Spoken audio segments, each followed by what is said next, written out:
warahmatullahi wabarakatuh.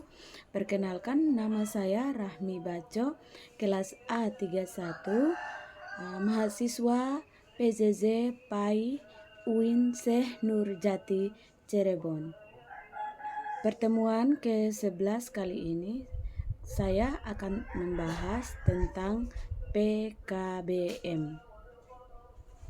Selamat menyaksikan. PKBM, Pusat Kegiatan Belajar Masyarakat, merupakan suatu institusi berbasis masyarakat atau Community Based Institution. PKBM didirikan dari, oleh, dan untuk masyarakat, sehingga PKBM merupakan inisiatif masyarakat untuk peningkatan mutu pendidikan melalui proses pembelajaran. Ada dua fungsi PKBM dalam pendidikan Islam luar sekolah. Yang pertama, memberdayakan masyarakat agar memiliki peluang untuk belajar agama tentang apa saja sesuai dengan yang mereka butuhkan dan memberikan kesempatan bagi semua warga masyarakat tanpa membedakan status sosial, budaya, dan lainnya untuk memperoleh layanan pendidikan dan dapat mengakomodir berbagai keragaman yang ada. Yang kedua, meningkatkan kualitas pengetahuan agama masyarakat, pengembangan dan pertumbuhan keagamaan masyarakat. Ada 6 jenis kegiatan PKBM. Yang pertama, pendidikan massa. Yang kedua, pendidikan orang dewasa. Yang ketiga, pendidikan perluasan. Yang keempat, pendidikan masyarakat. Yang kelima, pendidikan dasar. Dan yang keenam, penyuluhan. Manajemen PKBM.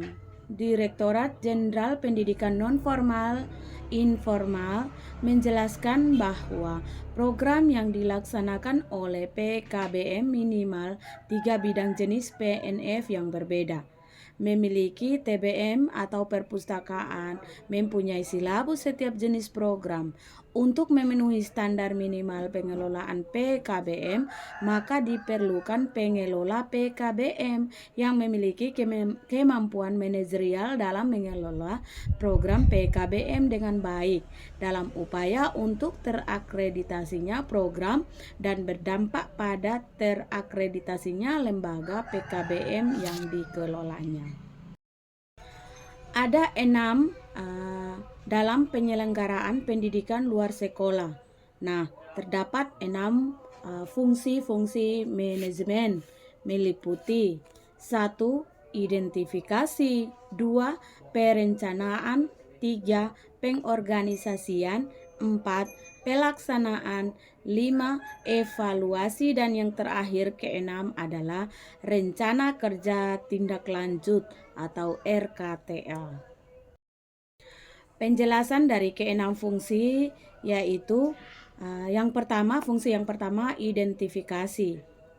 Identifikasi itu adalah mengidentifikasi kebutuhan belajar, sumber belajar, dana belajar, tempat belajar, waktu belajar, dan hal-hal lain yang mendukung terselenggaranya program belajar. Tujuannya adalah mengetahui siapa yang membutuhkan pendidikan luar sekolah, memahami kondisi sosial, ekonomi, budaya, masyarakat, menggali potensi lokal yang dapat diberdayakan. Fungsi yang kedua yaitu perencanaan.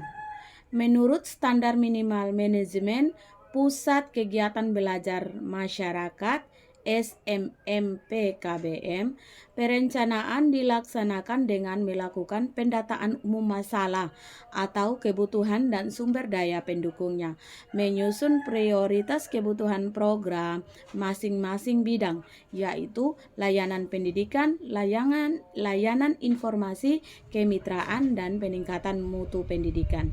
Tujuannya adalah yang pertama, menyusun program yang tepat sasaran, yang kedua menentukan sumber daya yang dibutuhkan, misalnya tenaga pengajar, tempat, dan alat, yang ketiga adalah menentukan jadwal dan alokasi anggaran. Fungsi yang ketiga adalah pengorganisasian. merupakan kegiatan menyiapkan dan menggerakkan sumber daya yang akan dimanfaatkan sesuai dengan kebutuhan atau tuntunan program kegiatan, menata pelaksanaan program kegiatan dan tenaga kependidikan. Tujuannya adalah yang pertama, membentuk tim kerja yang solid. Yang kedua, menentukan siapa melakukan apa. Yang ketiga, menyusun mekanisme koordinasi dan komunikasi. Fungsi yang keempat adalah pelaksanaan. Pelaksanaan adalah tindakan nyata menjalankan program sesuai dengan rencana yang telah disusun. Tujuannya adalah yang pertama, mewujudkan rencana menjadi kegiatan nyata, mengelola proses belajar mengajar secara langsung, mengatur pelibatan peserta dan sumber daya. Contoh, menyelenggarakan pelatihan menjahit untuk ibu rumah tangga dengan instruktur lokal dan bahan dari PKBM. Yang kelima adalah evaluasi.